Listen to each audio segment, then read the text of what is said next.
Moses Mike Grindr Johnson has really been hitting the propaganda.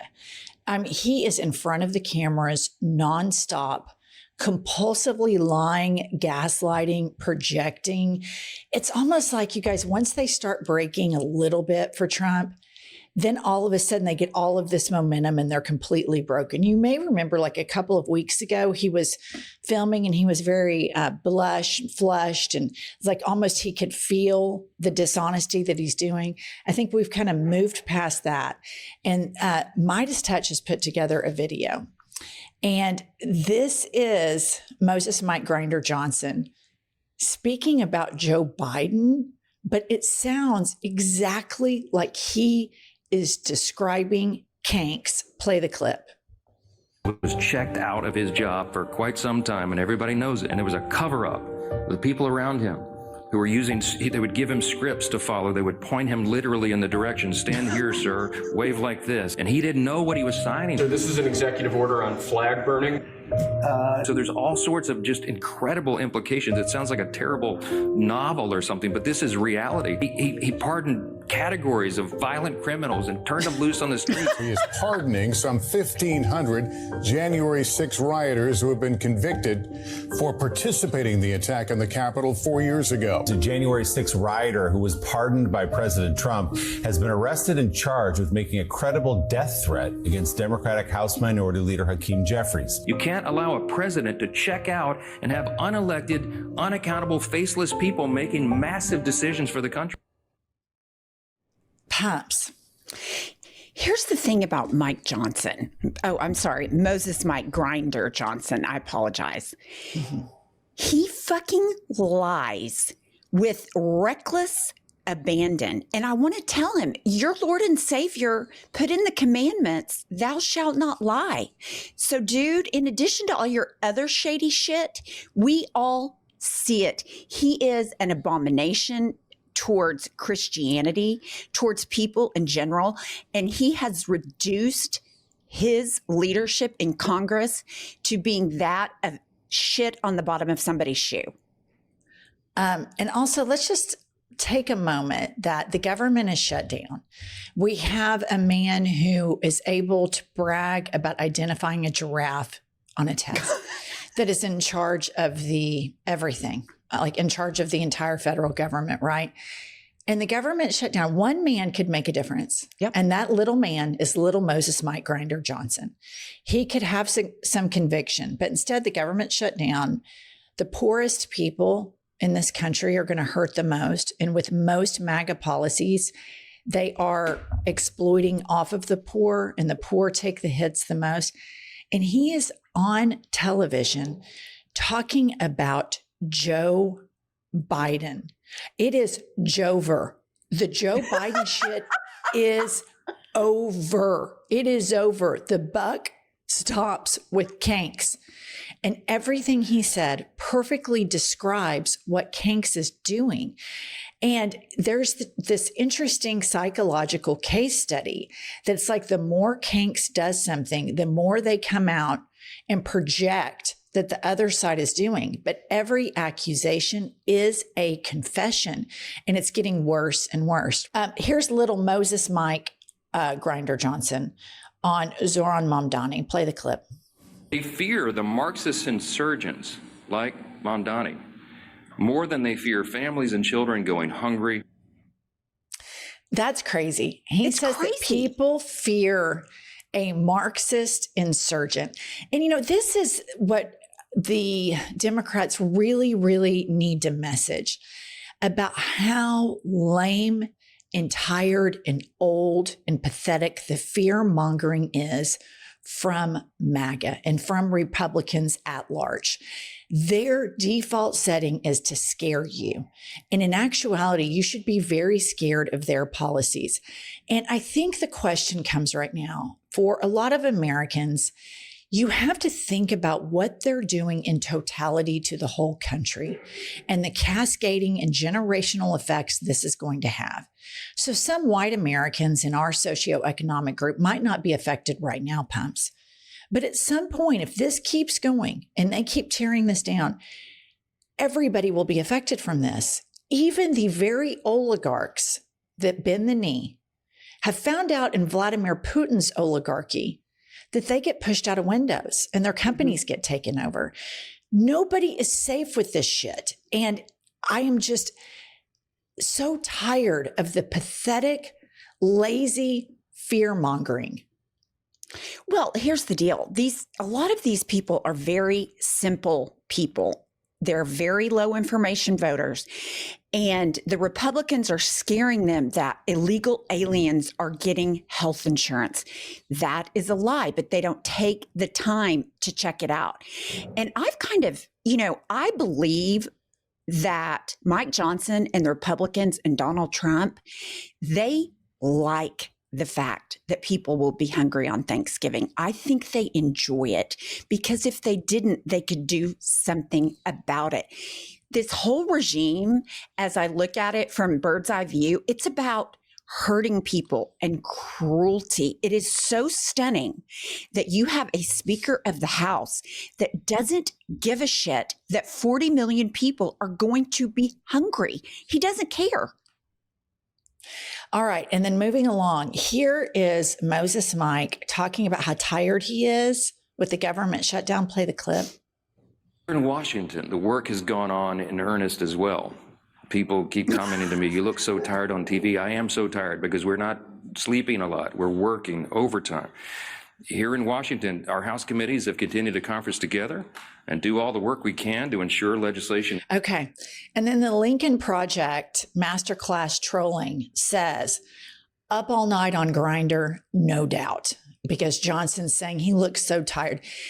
The lying and the comfort that these people get with lying, the more they capitulate to this evil regime is breathtaking. And you can look at like Marco Rubio at first, the first month of his tenure as Secretary of State.